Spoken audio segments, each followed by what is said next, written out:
Big boss season 10 ಈ ಒಂದು ಜಾಗವನ್ನು ಸರ್ವೆ ನಂಬರ್ 128/1 ಮುನಿರಾಜು ಅವರ ಜಾಗದಲ್ಲಿ ಸರ್ಕಾರಿ ಗೋಮಾಳದಲ್ಲಿ ಮಾಡಲಾಗಿದೆ ಅಂತ ಹೇಳಿ ಒಂದು ಅದರ ಎಕ್ಸ್ಕ್ಲೂಸಿವ್ ಇನ್ವೆಸ್ಟಿಗೇಷನನ್ನು ನಾವು ರಿಪಬ್ಲಿಕ್ ಕನ್ನಡದಲ್ಲಿ ಇವತ್ತು ಬಿತ್ತರಿಸ್ತಾ ಇದ್ವಿ.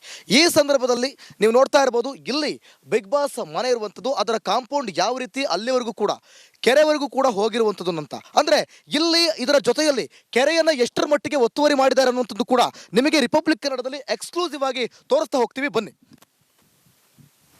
ನೋಡಿ. ಸರ್ವೆ ನಂಬರ್ 128 ಮುನಿರಾಜ ಬಿನ್ ದೇವಪ್ಪ ಅವರ ಆಸ್ತಿಯಲ್ಲಿ ನಾವು ಈ ಕಾಂಪೌಂಡ್ ಏನು ಬಿಗ್ ಬಾಸ್ ಕಾರ್ಯಕ್ರಮಕ್ಕೆ ಆಯೋಜಕರಿಗೆ ಅವಕಾಶ ಮಾಡಿಕೊಟ್ಟಿರುವಂಥ ಈ ಜಾಗ, ಈ ಕಾಂಪೌಂಡಿಂದ ನಾವು ಸೀದವಾಗಿ ಹಿಂಗೆ ನಡ್ಕೊಂಡು ಬರ್ತಾ ಇದ್ದಾಗ ನಮಗೊಂದು ಅಂಶ ಗೊತ್ತಾಗಿದ್ದಿಲ್ಲಿ, ಕೆರೆಯನ್ನು ಕೂಡ ಒತ್ತುವರಿ ಮಾಡಿಕೊಂಡಿದ್ದಾರೆ ಅಂತೇಳಿ ತಹಶೀಲ್ದಾರ್ ವರದಿಯಲ್ಲಿ ಅನುಮಾನವನ್ನು ವ್ಯಕ್ತಪಡಿಸಿದ್ರು. ಆ ಅನುಮಾನಕ್ಕೆ ಪುಷ್ಟಿ ನೀಡುವಂಥ ಜಾಗ ನಾನು ನಿಮಗೆ ಕರ್ಕೊಂಡು ಹೋಗ್ತಾ ಇದ್ದೀನಿ, ಬನ್ನಿ. ನಿಜಕ್ಕೂ ಕೂಡ ಅದ್ಭುತವಾದಂಥ ಕೆರೆ, ಇದೊಂದು ಅದ್ಭುತವಾದಂಥ ಕೆರೆ. ಈ ಕೆರೆಯನ್ನು ಒಂದು ಅಭಿವೃದ್ಧಿ ರೀತಿಯಲ್ಲಿ ನಿರ್ಮಾಣ ಮಾಡ್ಬೋದು.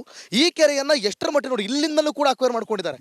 ನಿಮಗೆ ಅಲ್ಲಿಂದಲೂ ಕೂಡ ಕೆರೆ ಅಕ್ವೈರ್ ಆಗಿದೆ. ಅಲ್ಲಿ ಕ್ಯಾಮ್ರಾ ಪ್ಯಾನ್ ಮಾಡಿ, ಅಲ್ಲಿಂದಲೂ ಕೂಡ ನಮ್ಮ ರಾಜು ಅವರು ಕ್ಯಾಮ್ರಾ ಪ್ಯಾನ್ ಮಾಡಿ ತೋರಿಸ್ತಿದ್ದಾರೆ. ಆ ತೆಂಗಿನ ಮರದಿಂದಲೂ ಕೂಡ ನೋಡಿ ಇಲ್ಲಿ ಎಲ್ಲಿವರೆಗೂ ಕಾಂಪೌಂಡ್ ಹೋಗಿದೆ ಅಂತ, ಸುಮಾರು 50 ಮೀಟರ್ಗಿಂತ ಅಧಿಕವಾಗಿ, ಸೊ ಹತ್ತತ್ರ 100 ಮೀಟರ್ವರೆಗೂ ಕೂಡ ಕಾಂಪೌಂಡ್ ಹೋಗಿರುವಂಥದ್ದು. ಬನ್ನಿ ನಾನು ನಿಮಗೆ ತೋರಿಸ್ತೀನಿ. ಕೆರೆಯನ್ನು ಕೂಡ ಇವರು ಒತ್ತುವರಿ ಮಾಡಿಕೊಂಡು ಇಲ್ಲಿವರೆಗೂ ಕೂಡ ಇವ್ರು ಏನು ಮಾಡಿದ್ದಾರೆ ಅಂತಂದರೆ ಕಾಂಪೌಂಡನ್ನು ಹಾಕ್ಕೊಂಡಿದ್ದಾರೆ. ನಿಮಗೆ ಸರ್ಕಾರಿ ದಿಶಾಂಕ್ ಆ್ಯಪ್ನಲ್ಲೂ ಕೂಡ ನಾವು ಎಕ್ಸ್ಪ್ಲೇನ್ ಮಾಡ್ತಾ ಹೋಗ್ತೀವಿ ಎಲ್ಲಿಂದ ಎಲ್ಲಿವರೆಗೂ ಹಾಕ್ಕೊಂಡಿದ್ದಾರೆ ಅಂಥೇಳಿ. ಸೊ ನೀವು ಗಮನಿಸ್ತಾ ಇರ್ಬೋದು ನೋಡಿ, ಅದ್ಭುತವಾದಂಥ ಕೆರೆ. ರಾಜು ಅವರಿಗೆ ಪ್ಯಾನ್ ಮಾಡಿ ತೋರಿಸಿ, ಎಷ್ಟು ಅದ್ಭುತವಾದಂಥ ಕೆರೆ, ಸಖತ್ತಾಗಿದೆ. ಇಂಥ ಕೆರೆಯನ್ನು ಇವರು ಇಲ್ಲಿವರೆಗೂ ಕೂಡ ಅಕ್ವೈರ್ ಮಾಡ್ಕೊಂಡಿದ್ದಾರೆ. ಬಿಟ್ಟರೆ ಎಲ್ಲಿಂದ ಎಲ್ಲಿಗೆ ಇನ್ನೂ ಅಕ್ವೈರ್ ಮಾಡ್ಕೋತಾರೋ ಗೊತ್ತಾಗಲ್ಲ. ಜೊತೆಗೆ ನೋಡಿ ನಮ್ಮ ಪ್ರತಿನಿಧಿ ನಾಗರಾಜ್ ಕೂಡ ಇದ್ದಾರೆ. ಅವರು ದಿಶಾಂಕ್ ಆ್ಯಪ್ನಲ್ಲಿ ಎಕ್ಸ್ಪ್ಲೇನ್ ಮಾಡ್ತಾ ಹೋಗ್ತಾರೆ ನಿಮಗೆ ಹೇಗಿದೆ ಅಂತೇಳಿ. ನಾಗರಾಜ್ ನೋಡಿ, ಅದು ಎಕ್ಸ್ಪ್ಲೇನ್ ಮಾಡ್ತಾ ಹೋಗಿ. ಈ ಕಡೆ ಬನ್ನಿ ಸರ್. ನೋಡ್ಬೋದು ಏನು ದಿವೇತ್, ಏನು ನಾವೀಗ ಬೆಳಗ್ಗೆಯಿಂದ ವರದಿ ಮಾಡ್ತಾ ಇದ್ವಿ. ಈ ವೇಳೆಯಲ್ಲಿ ತಹಶೀಲ್ದಾರ್ ವರದಿ ನಮಗೆ ಲಭ್ಯ ಆಯಿತು. ಆ ಒಂದು ವರದಿಯಲ್ಲಿ ಬಹಳ ಸ್ಪಷ್ಟವಾಗಿ ಉಲ್ಲೇಖ ಮಾಡಿರ್ತಕ್ಕಂಥದ್ದು ಏನಂತಂದರೆ, ಈ ಒಂದು ಸರ್ವೆ ನಂಬರ್ನಲ್ಲಿ ಒಂದಷ್ಟು ಒತ್ತುವರಿ ಆಗಿದೆ ಕೆರೆ ಜಮೀನು ಅಂತಂತೇಳಿ ಅದು ದಿಶಾಂಕ್ ಆ್ಯಪ್ನಲ್ಲಿ ಸ್ಪಷ್ಟವಾಗಿ ಗೊತ್ತಾಗ್ತಾ ಇದೆ ಅಂತ ಹೇಳ್ತಾ ಇರ್ತಕ್ಕಂಥದ್ದು.